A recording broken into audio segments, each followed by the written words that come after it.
भगवान शिव अविनाशी हैं, तो हमारा मत कहता है कि शंकर जी और भगवान विष्णु जी दोनों एक ही हैं।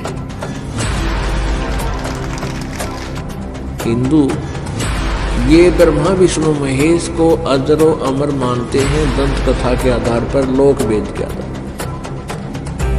जबकि इनकी जीवनी में लिखा है कि इनका जन्म मृत्यु होता है, इनके माता पिता हैं।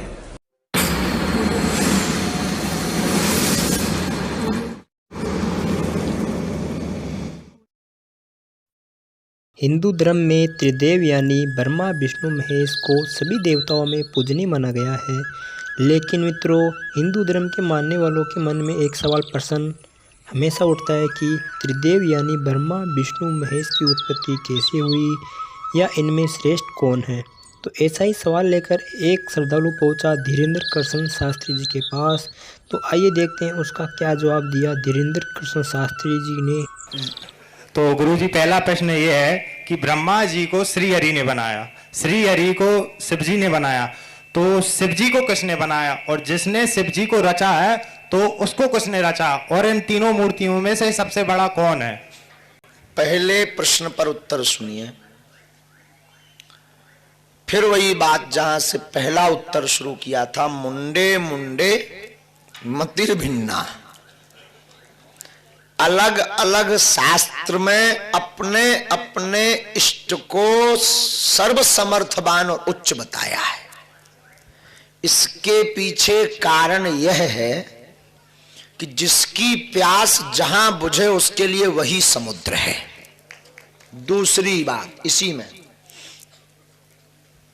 ब्रह्मा जी को भगवान विष्णु ने बनाया, फिर आपने क्या कहा, विष्णु जी शंकर जी के शिवलिंग से प्रकट हुए, ऐसा पढ़ा था मैंने किसी ग्रंथ में। अच्छा, हाँ ऐसा मान लेते हैं, मानने में कोई दिक्कत नहीं है। अब भागवत कहती है कि भगवान विष्णु से ब्रह्मा जी पैदा भये और ब्रह्मा जी से शंकर जी। कहीं तो दुर्गा माँ का भी बोलते हैं। हाँ, तो रुद्र भगवान, कहीं शक्ति। अब इस नाना प्रकार के मतों में आप अगर हमारा मत स्वीकार कर पाओ तो अच्छा है। जी बिल्कुल। ना करें तो थैंक यू वेरी मच, पहले ही धन्यवाद। भगवान शिव अविनाशी हैं, और हमारा मत कहता है कि शंकर जी और भगवान विष्णु जी दोनों एक ही हैं। इसका प्रमाण लीजिए शास्त्रोक्त, रामस्य हृदयम शिवः शिवस्य हृदयम रामः।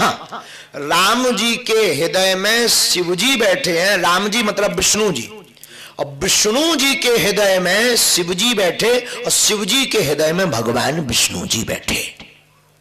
तो दोनों अलग अलग नहीं है ऐसा मानो। आइए अब जानते हैं संत रामपाल जी के विचार। हिंदू धर्म के अनुयायी जो हैं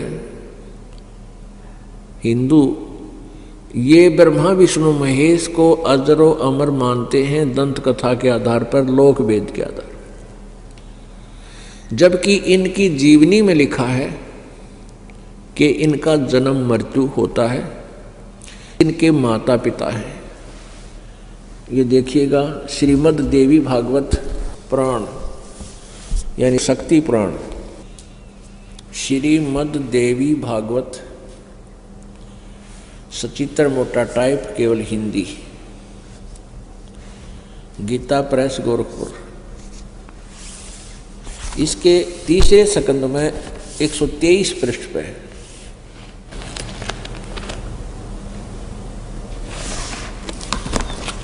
ये है संक्षिप्त देवी भागवत तीसरा स्कंद, पृष्ठ 123 पृष्ठ। यहां से शुरू करते हैं। भगवान विष्णु जी अपनी माता दुर्गा की महिमा करता है और कहता तुम शुद्ध स्वरूपा हो, यह सारा संसार तुम्ही से उद्भासित हो रहा है। मैं ब्रह्मा और शंकर हम सभी तुम्हारी कृपा से विद्यमान हैं। हमारा आविर्भाव बिन जन्म, तिरोभाव बिन मृत्यु हुआ करता है। हमारा तो जन्म और मृत्यु, आविर्भाव और तिरोभाव होता है, अर्थात हम अविनाशी नहीं हैं। केवल तुम ही नित्य हो, तुम ही अविनाशी हो, जगत जननी हो, प्रकृति और सनातनी देवी हो। ये प्रकृति भी दुर्गा को ही कहते हैं। अब यहाँ देखिएगा, भगवान शंकर बोले, देवी यदि महाभाग विष्णु तुम्ही से उत्पन्न हुए हैं, प्रकट हुए हैं, तो उनके बाद उत्पन्न होने वाले ब्रह्मा भी तुम्हारे ही बालक हुए। फिर मैं तमोगुणी लीला करने वाला शंकर क्या तुम्हारी संतान नहीं हुआ? अर्थात मुझे भी उत्पन्न करने वाली तुम ही हो। शिवे, संपूर्ण संसार की सृष्टि करने में तुम बड़ी चतुर हो। इस संसार की सृष्टि, स्थिति और संहार में तुम्हारे गुण सदा समर्थ हैं। उन्हीं तीनों गुणों से उत्पन्न हम ब्रह्मा, विष्णु एवं शंकर, यानी रजगुण ब्रह्मा, सतगुण विष्णु, तमगुण शिवजी शंकर नियम अनुसार कार्य में तत्पर रहते हैं। अब इस पवित्र पुराण ने तीसरे स्कंद में 123 पृष्ठ पर यह स्पष्ट कर दिया कि ब्रह्मा, विष्णु, महेश ये तीनों नासवान हैं और दुर्गा इनके जन्म देने वाली है, इनकी माता है, जननी है। अब देखिएगा